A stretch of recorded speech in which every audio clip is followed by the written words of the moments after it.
సంతోషం టీవీ మీ ఆనందాల హరివిల్లు.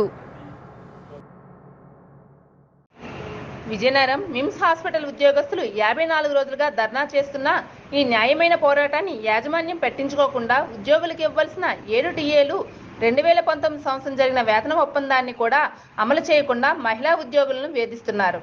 కష్టపడి పనిచేస్తుంటే ఇవ్వవలసిన వేతన ఒప్పందం 7 టీఏలు ఇవ్వకుండా మొండి వైఖరి చూపిస్తున్నారు. 2020 సంవత్సరం వచ్చిన కరోనా సమయంలో ప్రాణాలు ఫలంగా పెట్టి ప్రజల ఆరోగ్యాన్ని కాపాడారు. అలాంటి 300 మంది ఉద్యోగస్తులు సమ్మెలో పాల్గొని పోరాటం చేస్తుంటే ఈ సమస్యపై యాజమాన్యం స్పందించకుండా మొండి వైఖరి అవలంబిస్తుంది. తక్షణమే జిల్లా అధికారులైన కలెక్టర్, ఎస్పీ, స్థానిక ఎమ్మెల్యే, మంత్రి, ప్రజాప్రతినిధులు సమస్యపై స్పందించి చర్చలు జరిపి కార్మికులు న్యాయం చేస్తారని, ఇప్పుడు ఉన్న ఎలక్షన్ల ముందు పరిష్కరించిన ఏళ్లలో మండలంలో ఉన్న 33 గ్రామాల్లో ఉన్న ప్రజలు, సర్పంచులు, ఎంపీపీలు కలిసి పోరాటం ఉధృతం చేస్తామని తెలిపారు. సుమారు 56 రోజుల నుంచి శాంతియుతంగా మిమ్స్ ఉద్యోగులు ఎవరైతే ఉన్నారో 300 మంది మహిళా ఉద్యోగులు, అలాగే జెంట్స్ అందరూ కలిపి ఈ సమ్మెలో పాల్గొనడం జరిగింది. ఈ సమ్మె తాలూకు ముఖ్య ఉద్దేశం ఏంటంటే వాళ్ళకి రావాల్సిన డిఏలు, జీతభత్యాలు, అలాగే వాళ్ళకి ఏవేవైతే డిమాండ్స్ ఉన్నాయో మిమ్స్లో ఆ డిమాండ్స్ మీద వాళ్ళు పోరాటం చేయడం జరుగుతుంది. అయితే ఈ పోరాటంలో మిమ్స్ యాజమాన్యం ముందుగా వ్యవహరించడం, మిమ్స్ తాలూకా చర్చలు కూడా ఎమ్మెల్యే గారి సమక్షంలోనూ, అలాగే డీసీఎల్ సమక్షంలోనూ, జేసీఎల్ సమక్షంలో కూడా చర్చలు జరగడం జరిగింది. అయినా సరే పురోగతి అనేది కనబడడం లేదు. వెంటనే ఇటు పక్క జిల్లా కలెక్టర్ కానీ, ఎస్పీ గారు కానీ, స్థానిక మంత్రి కానీ, లేకపోతే స్థానిక ఎమ్మెల్యే కానీ వెంటనే స్పందించి మీరు ఈ సమస్యని ఈ జనరల్ ఎన్నికలు జరగడం జరుగుతుంది. ఆ ఎన్నికలకు ముందు ఇంకెక్కడ 18వ తారీఖున 4/18 ఎన్నికలు ఇది నోటిఫికేషన్ రావడం జరుగుతుంది. ఈ లోపు సమస్యను మీరు వెంటనే స్పందించి ఈ సమస్యను పరిష్కరించవలసిందిగా మరీ ఒక పక్క యాజమాన్యాన్ని, ఒక పక్క గవర్నమెంట్ని, ఒక పక్క జిల్లా అధికారులందరినీ, లేబర్ అధికారులు కూడా మీరు రిక్వెస్ట్ చేయడం జరుగుతుంది.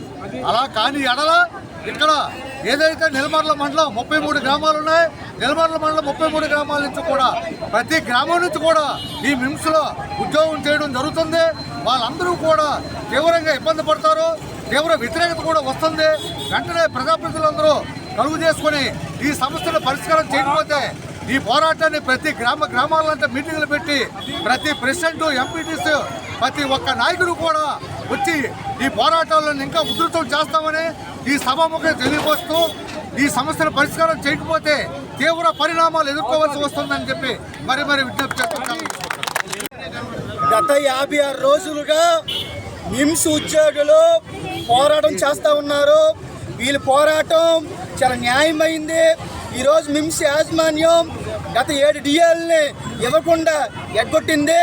అదేవిధంగా 2019లో వేతన ఒప్పందం ఆగిపోయింది.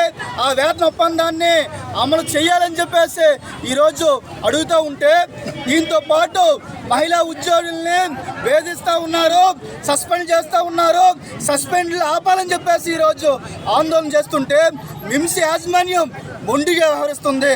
ఈరోజు కార్మికులు, ఉద్యోగులు కష్టపడి పనిచేస్తుంటే వాళ్ళకి ఇవ్వాల్సిన డిఏలు ఇవ్వకుండా ఎగ్గొట్టడం అనేది చాలా అన్యాయం అని చెప్తా ఉన్నాం.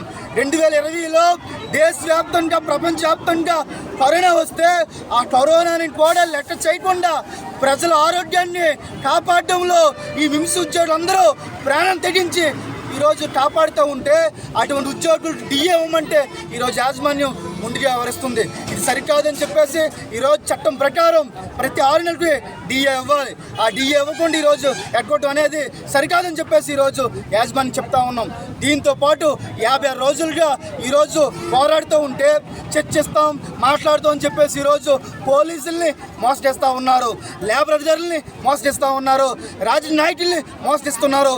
మిమ్స్ యాజమాన్యం ఈరోజు పీజీలుగా ఎంబీబీఎస్ విద్యార్థులకి లక్షలు కోట్ల రూపాయలు ఈరోజు ఫీజులు వసూలు చేస్తూ ఉంది. మరి ఆ డబ్బుల్ని ఈరోజు ఉద్యోగుల కోసం ఎందుకు వచ్చి పెట్టరు? ఈరోజు 2003 నుంచి 20 సంవత్సరాలు ఈరోజు ఉద్యోగులందరూ ఉద్యోగం చేస్తుంటే వాళ్ళ న్యాయమైన కోరికల్ని పరిష్కారం చేయకుండా ముందుకు ఎవరిస్తుంది. ఇప్పటికైనా సరే యాజమాన్యం కళ్ళు తెరిచి ఏదైతే ఉద్యోగులు న్యాయమైన సమస్యలు ఉన్నాయో ఆ సమస్యలన్నీ పరిష్కారం చేయాలి, చర్చలు జరపాలి. లేకపోతే ఈ ఆందోళనని మరింత ఉధృతం చేస్తాం తప్ప వెనక్కి తగ్గమని చెప్పేసి ఈ సందర్భంగా మీడియా ద్వారా మిమ్స్ యాజమాన్యం మిమ్స్ శ్రామికులు, ఉద్యోగస్తులు కాకుండా శ్రామికులు, వాళ్ళు 300 కుటుంబాలు. 300 కుటుంబాలంటే దాదాపు 1000 మంది జనాభా. ఈ 1000 మంది యొక్క జనాల యొక్క ప్రాణాలతో మీరు ఆడుకున్నట్టు క్లియర్గా కనపడుతుంది. దయచేసి డబ్బులు ఉండొచ్చు, వ్యవస్థలు సంస్థలు పెట్టొచ్చు, కానీ వాటికి కూడా కొన్ని మార్గదర్శకాలు ఉంటాయి, మానవత్వాలు ఉంటాయి. ఈరోజు మీ పిల్లలు, మీ కుటుంబాలు ఏసీ రూముల్లోని లగ్జరీ జీవితాన్ని అనుభవిస్తున్నారు. మరి ఈరోజు ఎండల్లో ఈ 300 మంది 56 రోజుల నుంచి కాయ కష్టం చేసి వారికి ఏదో కలిగింది వండుకొని రోడ్డు మీద తింటారు తప్ప ఆ కష్టాన్ని మీరు ఎవరు చూడటం లేదు. దీనికి ఎక్కడ లోపం ఉంది? ప్రజాప్రతినిధులు అందరూ కూడా ఈ సమస్య మీద చర్చిస్తున్నారు, అన్ని పార్టీలు చర్చిస్తున్నాయి, కానీ ఎక్కడ ఈ ముడి ఉంది? ఈ ముడి ఎవరికి ఉన్నది ఎవరికి తెలియటం లేదు. అలాగనే అన్ని పార్టీల యొక్క ప్రజాప్రతినిధులు ఇందులో భాగస్వాములు అవుతున్నారు. అన్ని పార్టీల యొక్క ఈ యొక్క పిల్లలు కూడా ఇందులో పనిచేస్తున్నారు. అందుకని యాజమాన్యం ఎక్కడ లోపం జరుగుతుంది ఎవరికి అర్థం అవటం లేదు. కానీ శ్రామికులు పట్టు వదలలేదు, ఇంకా వదలరీలు. మీరు ఏదో అనుకుంటున్నారు, వీళ్ళు ఏదో కొన్నాళ్ళు చేస్తుంటారు, తర్వాత ఎలక్షన్ వస్తే ఏదో పక్క వెళ్ళిపోతారు అనుకుంటున్నారు, కానీ అది జరిగే పని కాదు. వీళ్ళు ఉడుము పట్టు పెట్టారు కాబట్టి మీ యొక్క సంస్థ బాగుండాలంటే ఈ కుటుంబాలు బాగుండాలా. ఈ కుటుంబాలు బాగుంటే మీ సంస్థ బాగుంటుంది. మీరు ఎక్కడో మానవత్వం కనీసం ఉండాలి. మానవత్వం మీకు లేనట్టుంది. దయచేసి ఆలోచన చేయండి. మరి ఇవాళ నాకు రిక్వెస్ట్ ఏంటంటే మీ 300 సభ్యులే కాకుండా మీ కుటుంబాలు కూడా రేపో ఎల్లుండో ఈ మధ్యన మీరు ప్లాన్ చేసుకొని కలెక్టర్ గారి దగ్గరికి ధర్నా పెట్టండి, ఎస్పీ ఆఫీస్ దగ్గర ధర్నా పెట్టండి. మీరు మీ 300 మంది కాకుండా కుటుంబాలు తీసుకెళ్ళండి. 1000 మంది జనాభా వెళ్తే అందరూ కదిలి వస్తారు. ఎస్పీ కానీ కలెక్టర్ కానీ ఆ లేబర్ ఆఫీసులు కానీ సంస్థలు పిలిచి చర్చించి నేను రాజకీయ పార్టీగా అందరూ అఖిలపక్ష సమావేశం ఏర్పాటు చేయండి. వైసీపీ, జనసేన, తర్వాత తెలుగుదేశం ఈ పార్టీలు అందరూ ప్రజాప్రతినిధులు ఉన్నారు. వీళ్ళందరినీ కూడా అఖిలపక్ష సమావేశం చర్చలు పిలిచి చర్చల ద్వారా సమస్యల పరిష్కారం జరుగుతాయి. దయచేసి ఇదేదో చీమలు దోమలాగా మీరు చూసినట్లుంది. దయచేసి కాలం గొప్పది. మిమ్మల్ని ఇలా వదిలితే కాలం మిమ్మల్ని వదలదు. దయచేసి ఈ సమస్యని తొందరగా పరిష్కరింటే మీకు గౌరవం, వాళ్ళకి మీరు మేలు చేసినట్టు ఉంటుందని కోరుకుంటూ నాకు ఈ అవకాశం ఇచ్చినట్టు మిమ్స్ శ్రామికులకు అందరికీ ధన్యవాదాలు తెలుసుకుని చేయండి.